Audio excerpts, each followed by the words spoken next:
Hi everybody, welcome to A Country Life. I'm Jennifer, and guess what we're doing today? I finally have the brat stew recipe for you guys. I mentioned it in one of my grocery hauls, and I had a number of requests. That was like way back when YouTube still allowed comments on my channel, and I had a bunch of requests for me to share this recipe for brat stew. So this is where I'm at right now. I am going to grab the potatoes, which I was microwaving, to soften those up a bit, and I'm going to mix those in. But first, I'm going to just give you a quick little look at how it went putting this all together. So let's take a look at how I started making the brat stew. First off, I took a medium onion and I diced it. Meanwhile, I did have my brats cooking over medium heat in my pan. As I turn them over, I say, ooh, those got a little bit brown. But you know what? It didn't even matter in the end, because all that good flavor just went right through the whole stew. So after flipping the brats, I had to open up 1 can of green beans and 1 can of cream of celery soup. The original recipe does call for cream of mushroom, but I find that whatever cream soup I have on hand always seems to work fine.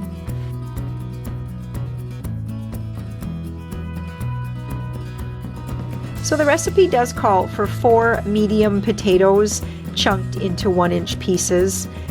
You will see that as I'm peeling these were a little bit older potatoes that I had, and some of them had some pretty dark spots in them. So I did end up actually using, I believe, 6 potatoes, just because I figured that would finally be enough potato for our family.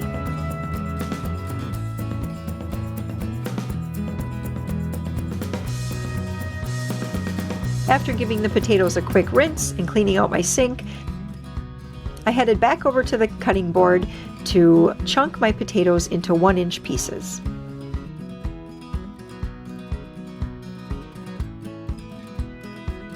I placed all the potatoes in a glass baking dish. I added a splash of water, covered the dish, and then put it in the microwave. So I cooked this for about 8 minutes on high in the microwave. Let it sit for a couple minutes, and then the potatoes were just right. Meanwhile, I added the diced onion, the cream of celery soup, and the can of green beans to a large bowl. I gave it a good stir, and by that time my brats were done cooking, so it was time to just slice my brats into about 1/2-inch pieces.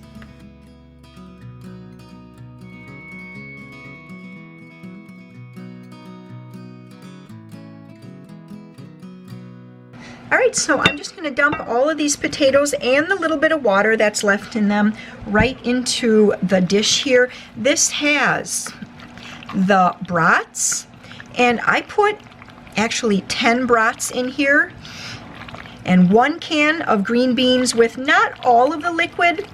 I did dump out just a little bit of the liquid. And honestly, to save, I could just bake it in this. I mean, this is a Pyrex bowl, but I just think it looks nicer if it's actually in a pan, something like this over here. Where's who? Dad. Dad, he went out to the shop. Oh. So he's outside. Okay, so I greased my pan. I'm just going to pour all of this in to my 9x13 here. I think it's going to fit well. It's been a long time since I've made this recipe, but actually Warren had requested it once a while back, and I just never got around to making it.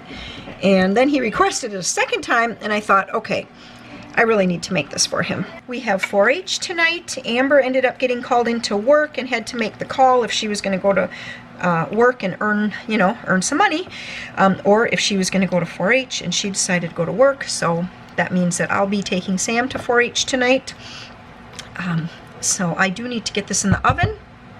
Okay, before I pop this in the oven, I am just going to sprinkle on some cheese.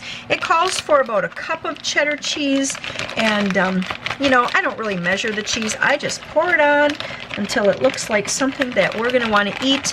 Now, since I'm putting the cheese on top, I am going to lightly cover this with a piece of foil, because I don't want that cheese to brown up too much.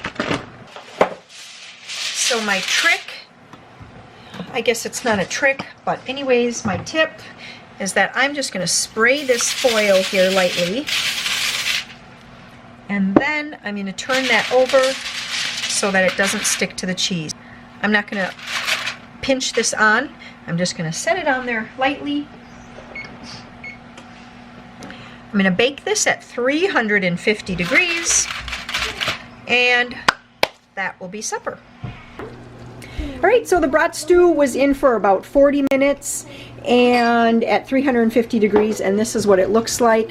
Like I said, I did have it just lightly covered, or I should say loosely covered with the foil, and that way that the cheese didn't get too browned. But we'll just serve this up. We are going to have this tonight with grapes and baby carrots, and probably I'll serve some crackers, maybe some peanut butter along with it, and that will be supper.